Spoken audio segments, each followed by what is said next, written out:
आज हम जो बात करने जा रहे हैं वो पूरी एस्ट्रो वास्तु के ऊपर है कि एस्ट्रो वास्तु कैसे देखा जाता है, कैसे उसके सूत्र काम करते हैं।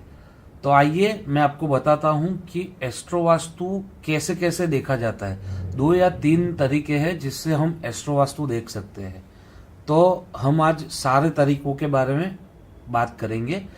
चलिए शुरू करते हैं। सुख होगा, शांति होगी, समृद्धि लाएंगे वास्तु योगी।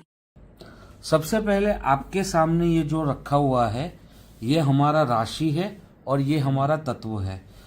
मेष राशि में अग्नि तत्व की राशि है मेष, पृथ्वी की वृषभ, वायु की मिथुन, जल की कर्क, अग्नि की अगेन सिंह, पृथ्वी की कन्या, वायु की तुला, जल की वृश्चिक। अगेन अग्नि से शुरू करेंगे, अग्नि की धन, पृथ्वी की मकर, वायु की कुंभ और जल की मीन। तो इससे ये साबित होता है कि 1, 5 और 9 राशि, ये जो 3 राशि है ये हमारी अग्नि तत्व की यानी कि फायर एलिमेंट की है। यहां तक आपको क्लियर हो गया। उसके बाद 2, 6, 10 राशि, 2, 6 यानी वृषभ राशि, कन्या राशि और मकर राशि, ये तीनों राशि हमारी अर्थ एलिमेंट यानी कि पृथ्वी तत्व की है। आई होप आपको समझ आ रहा है ये। उसके बाद 3, 7, 11 यानी मिथुन राशि, तुला राशि और कुंभ राशि, ये तीनों राशि वायु तत्व की है। वायु तत्व यानी हमारा एयर एलिमेंट हो गया। और लास्ट 4, 8 और 12, ये 3 राशि यानी कि कर्क राशि, वृश्चिक राशि और मीन राशि, ये तीनों राशि हमारी वाटर एलिमेंट यानी कि जल तत्व की है। अभी हम एस्ट्रो वास्तु में कैसे देखते हैं?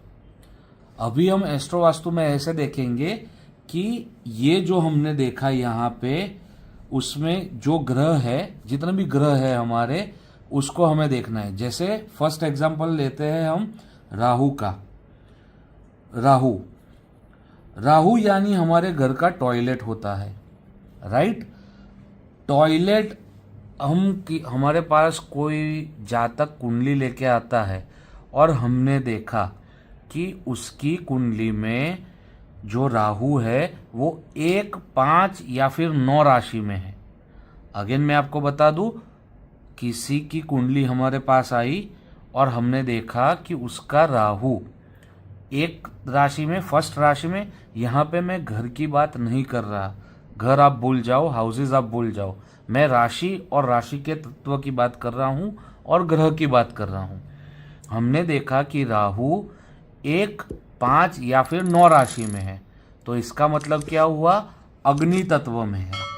तो इस जातक को हम कुंडली देख के बता सकते हैं कि उसके घर में उसका जो टॉयलेट है, राहु यानी टॉयलेट होता है, उसका जो टॉयलेट है वह उसकी सदर्न डायरेक्शन में होगा, या तो साउथ ईस्ट में होगा या तो फिर साउथ में होगा।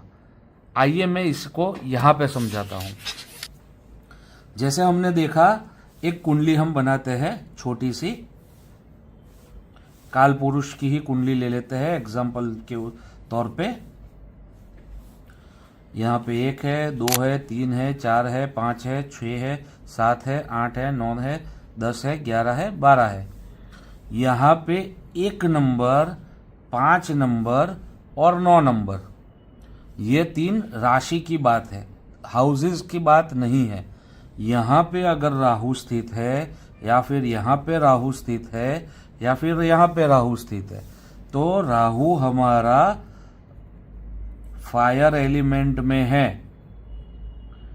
राहु हमारा फायर एलिमेंट मतलब टॉयलेट जो है वो हमारी फायर एलिमेंट की जितनी दिशा है उसमें स्थित होगा, यानी कि साउथ हो गया और साउथ ईस्ट हो गया। क्लियर है? वैसे ही हम देख सकते हैं वीनस का।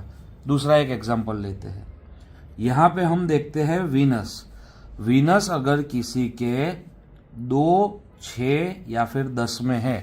एक कुंडली ले लेते हैं अगेन।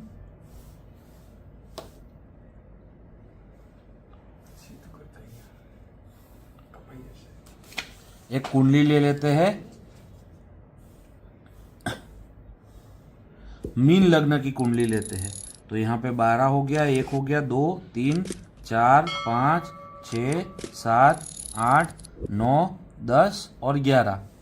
अभी वीनस जैसे कि हमें देखना है कि अर्थ एलिमेंट में होगा, तो वीनस का प्लेसमेंट या तो यहाँ पे है वीनस यानी शुक्र, या फिर वीनस का प्लेसमेंट यहाँ पर है किसी की कुंडली में, या फिर वीनस का प्लेसमेंट यहाँ पे है। 2 6 10 राशि पकड़नी है हमें हाउसेस को भूल जाना है, राशि पकड़नी है। इसका मतलब क्या हुआ कि वीनस जो है वो हमारे अर्थ एलिमेंट में है। वीनस यानी हमारे घर का बेडरूम हुआ। जैसे राहु टॉयलेट होता है वैसे ही वीनस हमारे घर का बेडरूम होता है। तो वीनस जब हमारा 2 6 10 राशि में है तो हमारा बेडरूम अर्थ एलिमेंट में होगा। किसी भी जातक कोई हमारे पास आता है और 2 6 10 में हमने उसका शुक्र देखा है कि शुक्र उसका 2 6 या 10 राशि में है, तो हम उसको आंख बंद करके बता सकते हैं कि भाई तेरे घर में जो बेडरूम है वो पृथ्वी तत्व में है। पृथ्वी तत्व यानी साउथ वेस्ट या फिर वेस्ट में है। यहाँ पे वेस्ट को हम आकाश तत्व नहीं लेते क्योंकि राशि का जो डिस्ट्रीब्यूशन है वो अग्नि पृथ्वी वायु और जल में है, आकाश में नहीं है। तो इनका बेडरूम, यह जातक का बेडरूम हमें साउथ वेस्ट में देखने को मिलेगा, वेस्ट साउथ वेस्ट में देखने को मिलेगा, या फिर वेस्ट में देखने को मिलेगा। क्लियर हो गया? एक ऐसे होता है। दूसरा, हम एक कुंडली ले लेते हैं अगेन।